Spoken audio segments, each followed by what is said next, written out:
What's going on, YouTube? Welcome back to... Whoa, almost forgot my channel name. What's going on, YouTube? Welcome back to Tay TV. Like I stated in my previous video, I'm trying to make more reactions, get them uploaded, trying to boost my confidence and wanted to record and upload again. So I'm just going on the street reacting to what I see. So Jimmy High Roller, he's a basketball YouTuber. He's great. He breaks down a lot of like myths, records, a lot of things with like NBA players and stuff that are really fun to watch. And today, LiAngelo Ball, the third Ball brother, has signed a 1-year deal with the Pistons, and he has made a video called Lavar Ball just pulled off a miracle right in front of our eyes that I wanted to check out with you guys. So let's get right into it. Waste no time. What if I told you there was a man so genius, so revolutionary, that he saw the future before it even happened? That through sheer willpower and confidence in his process, he turned his goals into a reality? What if I told you that Lavar Ball is far more than the obnoxious NBA dad that we can't seem to get rid of? What if I told you that Lavar Ball was actually the puppet master of the entire NBA, calling all of the shots to his favor? Well, maybe I made that last one up. But the fact remains, what Lavar has conjured up out of thin air, all 3 of his children playing professional basketball, a massively profitable business, and now going on 5 years of fame, or rather infamy, you have to admit, this man seems to be playing chess while everyone else is playing checkers. Every phase of this family's story appears to be the final chapter. And then you wake up the next morning to find out that the Ball family is in the news again, still surpassing expectations, and the craziest part about all of this is that Lavar called it. I mean, it's borderline prophetic the way the man seemed to predict and manifest every ounce of potential he laid out years ago for himself and his family. He said Lonzo would be drafted by the Lakers. Check.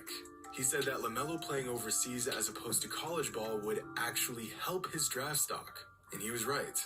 He predicted that LeBron James would come to the Lakers on national television. And that's exactly what happened just a couple weeks later. In fact, if you asked LeVar, I'm sure he'd say his presence and wise words are what brought LeBron to LA in the first place. And LeVar's most impressive prediction just became a reality when LaMelo was drafted to the Charlotte Hornets. Because as far back as he can recall, Lavar Ball has been adamant about all 3 of his sons playing in the NBA. Lonzo with the Pelicans, LaMelo with the Hornets, and LiAngelo with the Oklahoma City Blue. Well, whatever. Close enough. I'm trying to make a point here. But wait. Rewind the tapes. All the way back to draft night 2017. Keep going. Keep going. Right there. Now listen closely. We got Lavar here, and Lavar, you already got the Lakers hat. I'm trying to tell you, I knew this was happening before it was happening. When did you get this hat made? When he was a baby. But I already knew what was coming to him. I got 2 more boys. I got to come do the same thing 2 more years. Come see me when he does. I'll have another hat on to say, I told you so. Thanks a lot, Lavar. Congrats. Thank you. And then he had a hat saying, I told you so with Melo. Made another outlandish claim. Nothing new here. Let's all just move on. GOAT. He's a real GOAT for that, I swear to God. To say, I told you so. I'm sick. He did it. The man actually did it. A subtle but impeccable flex of epic proportions. Who in the world would follow through to this extent with a random statement he made 3 years ago? Lavar Ball. That's who. The chances of Lavar continually calling his shot is terribly unlikely. In fact, it's unbelievable. Can he see the future? Is he behind the curtains pulling the strings of this intricate web of basketball headlines? No, he's not. Here's the thing. If you make enough predictions about the future, eventually, some of them are going to come true. How does that old saying go? Even a broken clock is right twice a day. Well, Lavar's clock is just a tad off, and there's quite a bit of mad to this mad genius. He's made far more incorrect predictions than he has correct ones. Like when he predicted that the 2018-2019 when he said Lonzo was... Or when he said... I don't know if he's about to say that, but when he said Lonzo was gonna carry the Lakers to the championship, and that if LeBron would trade Lonzo, he'd never win another one, and he sees what happened there. But besides that, him calling his sons, goated. I don't care. All of his sons would be playing for the Lakers by 2020. Then there's the time when Lavar said the Lakers wouldn't win a title if they traded Lonzo. Yeah, that one. And then the Lakers traded Lonzo and won a championship. Won a championship, Well, yeah. what about when he said that he could beat Michael Jordan one-on-one? It's not even This happening. one hasn't happened yet, but let's all just use some common sense here. Lavar could have just dropped the whole one-on-one claim and move on. But no, the man had to go and double down on the madness and propose a formal one-on-one against MJ at the small price of, are you ready for this? $200 million. A man who has never played a second of professional basketball in his life wants to play the greatest player ever, but only if we all pitch in and pay $200 million. This entire scheme falls under the category of insanity. But what's even more insane is the theory that some fans have created that suggests that Lavar training Melo, pushing him to become an elite basketball look how player, big he aiding was. him in his journey to become a lottery pick, and then strategizing to get LaMelo on the Hornets was all a ploy for Lavar to get to Michael Jordan. The last 3 years all being orchestrated precisely for Lavar to get a shot to play the GOAT one-on-one. Who's better, LeVar or Michael Jordan? Ain't think about no damn LaVar. Yes, they are. Look at you. Who we talking about? Ain't think about no LaVar. I don't know about y'all, but I would be lying if I said I wouldn't pay good money to watch these two go at it. But once again, Lavar is navigating in treacherous territory. His large claims and even larger personality have gotten himself and his sons into some tough situations. After Lonzo Ball was traded last offseason, news began to circulate that the Lakers front office and staff could not stand Lavar. At one point in Lonzo's time with the Lakers, his father's antics got so bad that the organization began to question if having Lonzo on their team was worth the trouble Lavar was putting them through. Less than 2 months into Lonzo's NBA career, the Lakers even created a LaVar Ball rule in the Staples Center in an effort to stop him from creating more headlines. Things were getting ugly real fast. And now that LaMelo is with the Hornets and has Michael Jordan running the show, I can only imagine Mike how not this will gonna play turn around out with him. if LaVar continues to attempt to take the wheel. Organizations across the league communicate often, and if See, I feel like LeVar did enough to get his sons into the league and get like close with people around the league, players, legends, staff, all that. But I feel like he just keeps it going and does a little too much to where he almost messes up like stuff with his sons. Like how didn't they leave Big Baller Brand or what Melo did and sign with Puma? It's because he's trying to do too much. Like he just needs to like slow his horses down. You already got the biggest step. You got all your sons in the NBA. No need to push them away and make them regret like, you know, having them as a manager or whatever. He needs to like be their dad instead of being the manager too. Hornets take into If that makes consideration sense. what other teams have to say about LaVar, LaMelo might be in for a wild ride. But now that we have discussed some of LaVar's shortcomings, I want to talk about the incredible job he's done with navigating his boys to the NBA. In the history of the league, there has only been 20 sets of brothers to ever get drafted as top 30. Alright, we're gonna read all these brothers first of all. Alright, so Lonzo and LaMelo, second and third. John Barry, Brent. Alright, I'm gonna.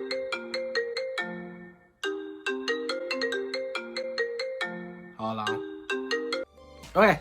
I don't like that. Anyways, I'm only reading the sets of brothers I know. So, Jeff Teague, Marquise Teague, 19th and 29th. I didn't even know Jeff Teague had a brother. Harvey Grant, Horace Grant, 12th and 10th. Brooke Lopez, 10th. Robin Lopez, 15th. Marcus Morris, 14th. Markieff Morris, 13th.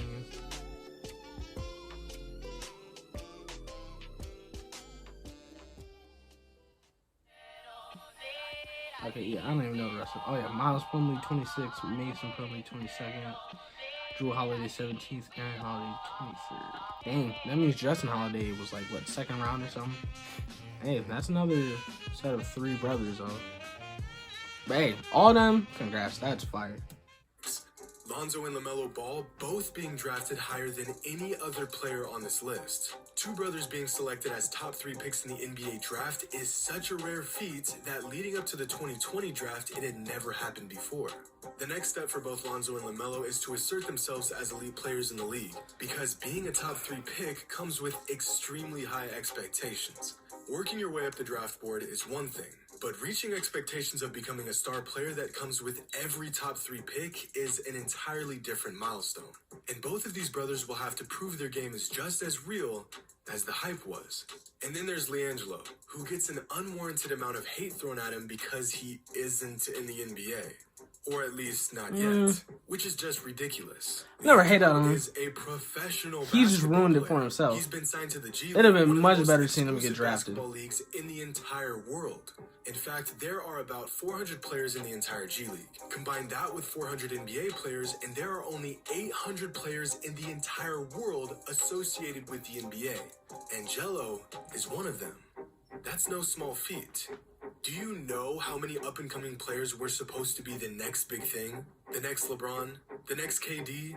An internet sensation? How often do these stories pan out? I'll give you a hint. Not often. So props to Lavar and his unorthodox leadership, because as much as he stirs the pot, gets on your very last nerve, and calls out entire organizations and star players on national television with little to no warrant, the man has a lot to be proud of. Now, he is definitely kind of smart for that, because I feel like he puts most of the attention on him on purpose to stay in the news and be talked about more, which probably translates to like people searching up his sons to see if like they're really good as like he's saying they are. Cause that's how like Melo sparked out, didn't he? Besides his little point at the half court shot, weren't they just like they played that video that clip everywhere, and then like they were talking about it forever. And he does the same thing with like Lonzo, like he did that with him in college. So low key, he's a marketing genius, but he's just super annoying also. Face it, he isn't going anywhere anytime soon. So I don't know about y'all, but I've been all in on the Ball family for years now, and I don't plan on getting off this bandwagon quite yet. Hope you all enjoyed, and as always, until next time.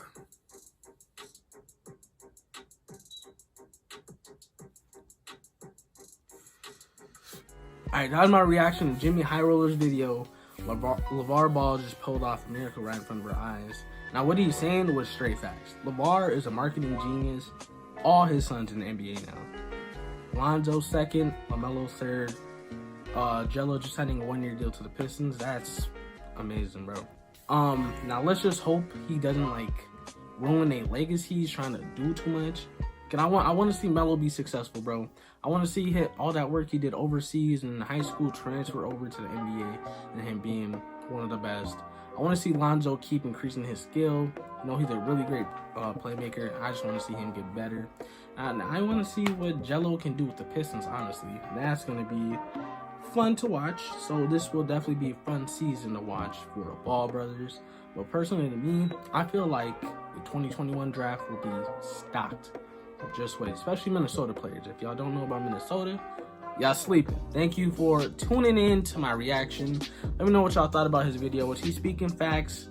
What do y'all think? How do y'all think Melo and Jello will do in the NBA? Who do y'all think will be better out of them three? Just let me know. Subscribe for me, please. Share this video, and I'm out. Deuces.